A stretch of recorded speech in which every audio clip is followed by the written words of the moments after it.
Friends, welcome to my channel. நம்ம சேனலில் இன்றைக்கி மொறுன்னு சூப்பரான ஒரு ஸ்நாக்ஸ் தாங்க எப்படி செய்கிறதுன்னு பார்க்க போகிறோம். இது வந்து வெளியில் நல்லா கிறிஸ்பியாக இருக்கும், உள்ளே நல்லா சாஃப்டாக இருக்குங்க. வடை மாதிரி இருக்கும், ஆனால் வடை கிடையாது. வாங்க அந்த டேஸ்டான ஸ்நாக்ஸை எப்படி செய்கிறதுன்னு பார்க்கலாம். இதுக்கு வந்து வீட்டில் இருக்கிற இட்லி மாவே போதுமானதுங்க. மாவு வந்து கெட்டியாக இருந்ததுன்னா இந்த ஸ்நாக்ஸ் செய்கிறதுக்கு ரொம்பவே ஈஸியாக இருக்கும். அது மட்டும் இல்லை, இது எண்ணெய் குடிக்காமல் நல்லா கிறிஸ்பியாகவும் இருக்குங்க. ஈவினிங் டைமில் சாப்பிட்றதுக்கு ஒரு அருமையான ஸ்நாக்ஸுங்க. வீட்டில் இருக்கிற பொருளை வச்சே ரெடி பண்ணிடலாம். வாங்க இது எப்படி செய்கிறதுன்னு பார்க்கலாம். இதுக்கு ஃபஸ்ட்டு இட்லி மாவு வந்து உங்களுக்கு தேவையான அளவு எடுத்துக்கலாம். இதில் தேவையான அளவு உப்பு சேர்த்துட்டு ஒரு பிஞ்ச் அளவு மட்டும் சோடா உப்பு சேர்த்துக்கலாம். இது கூட அரை ஸ்பூன் அளவு மஞ்சள்தூள் சேர்த்துக்கலாம். 2 ஸ்பூன் அளவு ரவை சேர்த்துக்கோங்க. ரவை சேர்த்தோன்னா நல்லா கிறிஸ்பியாகவும் இருக்குங்க. ரவை மாவு உங்ககிட்ட கெட்டியாக இருந்ததுன்னா ரவை சேர்க்க தேவையில்லை. கொஞ்சம் லிக்விடாக இருந்ததுன்னா நீங்கள் ரவை சேர்க்கும்போது மாவு வந்து நல்லா கெட்டியாயிரும், எண்ணெயும் குடிக்காது. அதே நேரம் ரவை சேர்க்கும்போது நல்லா கிறிஸ்பியாக மொறுன்னு வருங்க. அதுக்காக ரவை சேர்த்துருக்கலாம். ரவை சேர்க்குறது உங்களோட ஆப்ஷனல் தான். வேணும்னா சேர்த்துக்கிட்டிங்கன்னா மாவு நல்லா திக்காக பைண்டிங்காக இருக்கும். இப்போ பார்த்தீங்கன்னா மிக்ஸ் பண்ணோன்னா இந்த அளவுக்கு நல்லா திக்காக இருக்குது. இது ஒரு 5 நிமிஷம் ஊறுச்சுன்னா இன்னுமே திக்காயிரும். அதுக்குள்ளே இதுக்கு ஒரு தாளிப்பு ரெடி பண்ணிடலாம். பேனில் வந்து எண்ணெய் ஊற்றிக்கோங்க. கடுகு உளுந்த பருப்பு போட்டு பொரிய விட்டுட்டு 1 ஸ்பூன் சீரகம், ஒரு துண்டு இஞ்சியை சாப் பண்ணி வச்சுருக்கிறேன், அதையும் சேர்த்துக்கலாம். இது கூட கருவேப்பிலை போட்டு நல்லா பொரிய விட்டுடுங்க. பொரிய விட்டுட்டு பெரிய வெங்காயம் வந்து கொஞ்சம் சாப் பண்ணி வச்சுருக்கிறேன், கொஞ்சம் மீடியம் சைஸில் சாப் பண்ணிவிட்டு அதையும் சேர்த்து வதக்கிடலாம். வெங்காயம் வந்து கண்ணாடி பதம் வர வரைக்கும் வதக்குனா போதும், ரொம்ப மொறுன்னுலாம் வதக்கக்கூடாது. போட்டுட்டு ஒரு 2 நிமிஷம் வதக்கிட்டு லைட்டாக கலர் சேஞ்ச் ஆனோடனே இதுக்கு தேவையான அளவு உப்பு சேர்த்துடலாம். இது கூட 1 ஸ்பூன் அளவு பெருங்காயத்தூள் சேர்த்துக்கலாம். பெருங்காயத்தூள் சேர்க்கும்போது ஸ்டவ்வை வந்து ஆஃப் பண்ணிடுங்க. ஆஃப் பண்ணிவிட்டு பெருங்காயத்தூள் சேர்த்துட்டு வெங்காயத்தோடு நல்லா மிக்ஸ் பண்ணி விட்டுடுங்க. ஸ்டவ் ஆனில் இருக்கும்போது பெருங்காயத்தூள் சேர்த்திங்கன்னா லைட்டாக தீஞ்சு போகிறதுக்கு சான்ஸ் இருக்குது. அதனால் ஸ்டவ்வை ஆஃப் பண்ணிவிட்டு நீங்கள் பெருங்காயத்தூள் சேர்த்து மிக்ஸ் பண்ணி விட்டுடுங்க.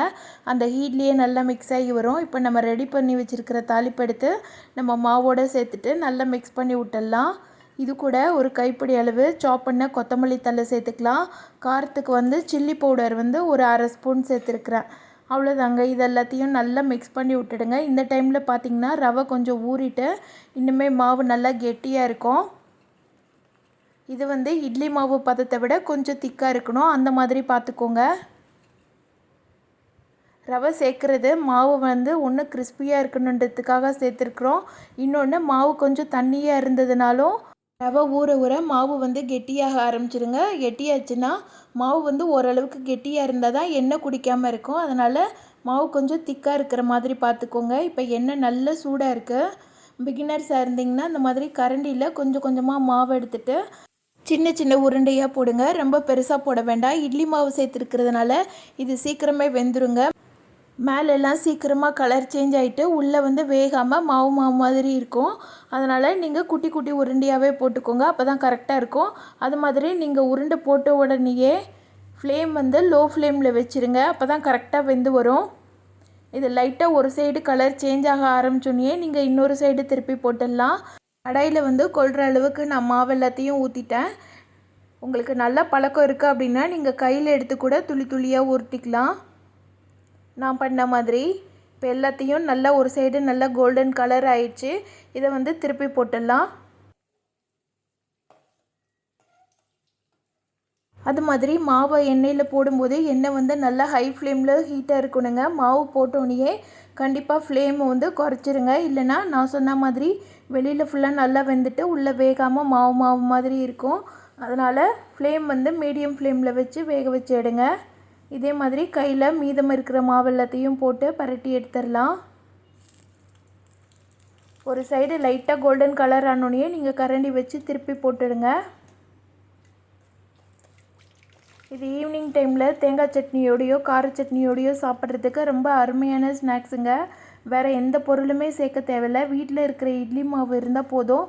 ஒரு சூப்பரான தாளிப்பு கொடுத்துட்டு இந்த மாதிரி மொறுன்னு ஒரு ஸ்நாக்ஸை டீ காஃபியோடு சேர்த்து சர்வ் பண்ணிங்கன்னா இன்னும் வேணும்னு வீட்டில் இருக்கிற பெரியவங்கள்லேருந்து குழந்தைங்க வரைக்கும் கேட்டு வாங்கி சாப்பிடுவாங்கங்க. இது செய்கிறதுமே ரொம்பவே ஈஸி. பாருங்கள், மாவு எடுத்து சட்டுன்னு கரைச்சி இன்ஸ்டண்ட்டாக நம்ம செய்துட்டோம். இதை குட்டி குட்டி போண்டாவாக போட்டு எடுக்கும்போது ரொம்ப அருமையாக இருக்குங்க. குழந்தைங்களுமே நல்லா விரும்பி சாப்பிடுவாங்க. கடையில் போய் ஸ்நாக்ஸ் வாங்கி சாப்பிட்றதுக்கு இன்ஸ்டண்ட்டாக வீட்லேயே நீங்கள் செய்து சாப்பிட்லாம். இது கூட சூப்பரான காம்பினேஷனாக ஒரு தேங்காய் சட்னி ரெடி பண்ணிக்கிட்டிங்கன்னா இன்னுமே அருமையாக இருக்குங்க. ஈவினிங் டைமில் சாப்பிட்றதுக்கு ஒரு அருமையான ஸ்நாக்ஸ். இதை டீயோடு சேர்த்து சாப்பிடும்போது டீ கடை வடை மாதிரி அவ்வளவு டேஸ்ட்டாக இருக்குங்க. பாருங்கள் எவ்வளவு மொறு மொறுன்னு இருக்குதுன்னு சொல்லிட்டு. இது வந்து எண்ணெயுமே அந்த அளவுக்கு குடிக்காதுங்க. உள்ளே பாருங்கள் எவ்வளவு சாஃப்டாக இருக்குதுன்னு சொல்லிட்டு. நீங்கள் கரெக்டான பதத்தில் வேக வச்சு எடுத்தால் தான் இந்த மாதிரி உள்ளேயும் நல்லா வெந்து வந்திருக்கும். இது இட்லி மாவில் செய்திருக்கிறதுனால மேலே வந்து சீக்கிரமே வெந்துடும், உள்ளக்க வந்து வேகாமல் இருக்கும். அதனால் கண்டிப்பாக இது செய்யும்போது மீடியம் ஃப்ளேமில் வச்சு செய்யுங்க.